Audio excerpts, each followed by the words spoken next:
Hello, brothers and sisters of the light, fellow star seeds, way showers, light workers, the grid workers, and the awakened collective. I am Julie Joy, your servant of the light, with another message for you from the ninth dimensional Arcturian Council, as channeled by Daniel Scranton, for July 14th, 2023.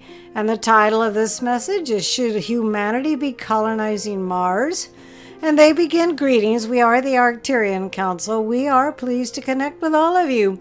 We are so very happy to announce to all of you that have been co-creating a wonderful reality for you all to ascend into. It is a reality that is filled with light and love, compassion and creativity, and it is the reality that is being created out of the world you are living in now, and all of the discord that you are experiencing. Part of what you are doing there on Earth is determining for yourselves and for the collective what would be better.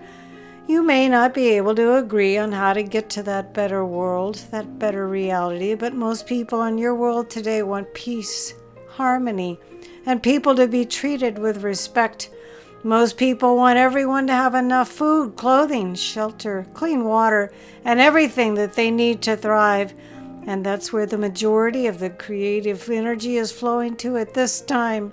You are building that reality out of the ashes of this one that you see is crumbling all around you. You can see that the reality you are in is not sustainable. You know that you cannot continue on the same course you have been on as a collective and stay there on Earth. And that is why so many people are interested in space, colonizing Mars, finding a new Earth-like planet, and the possibility of living on a space station. People are ready to throw in the towel there on Earth because with their minds they cannot figure out how to get from where you are to where most of you want to go.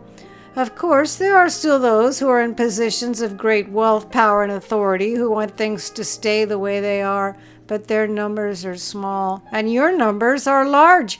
And when you disagree on how to get to that better reality, you split yourselves and make yourselves less powerful as a collective. And that is why, as is the case in most instances of manifestation, you need to let go of the how. As you focus on the what and you focus on how that feels, you inch closer and closer to it as a collective.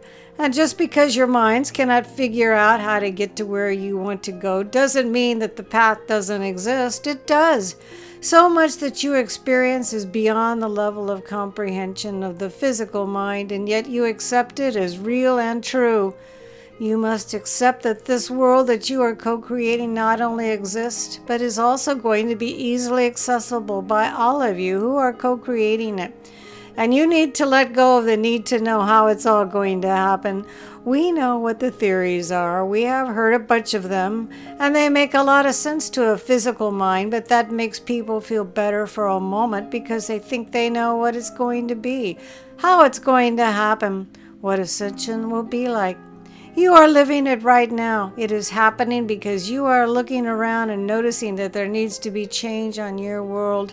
And then with your hearts to reach out to those who are suffering the most. And you feel compassion. You feel healing and love. You are the light to those who are living in the dark. And that's how it's happening. But because none of that is tangible and quantifiable, you have to trust. You have to trust that you are moving in the direction of the new earth.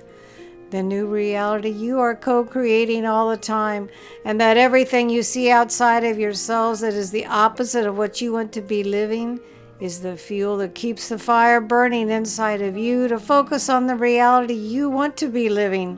The key here is not to resist and push against that reality that you see outside of you right now, because that will keep it active in your vibration, which means you will continue to create it. Instead, look to what you have co-created as a collective and know that you are always moving forward, always expanding, and always spiraling up into the fifth dimensional frequency range that is inevitable and is your birthright to experience. We are the Arcturian Council, and we have enjoyed connecting with you. So this was interesting. It was all very interesting, but they say the key here is to not resist and push against the reality that you see outside of you right now, because that will keep it active in your vibration, which means you will continue to create it. That's not what we want to focus on. We want to focus on what we do want. We want to create the world that we want inside of our own hearts. This marvelous message was channeled by Daniel Scranton. His own website is danielscranton.com, and his YouTube channel is simply his name, Daniel Scranton. I will be able to post the words to this powerful message below in the Show More section. I am Julie Joy, your servant of the light, always honored and grateful to be able to bring these messages to you.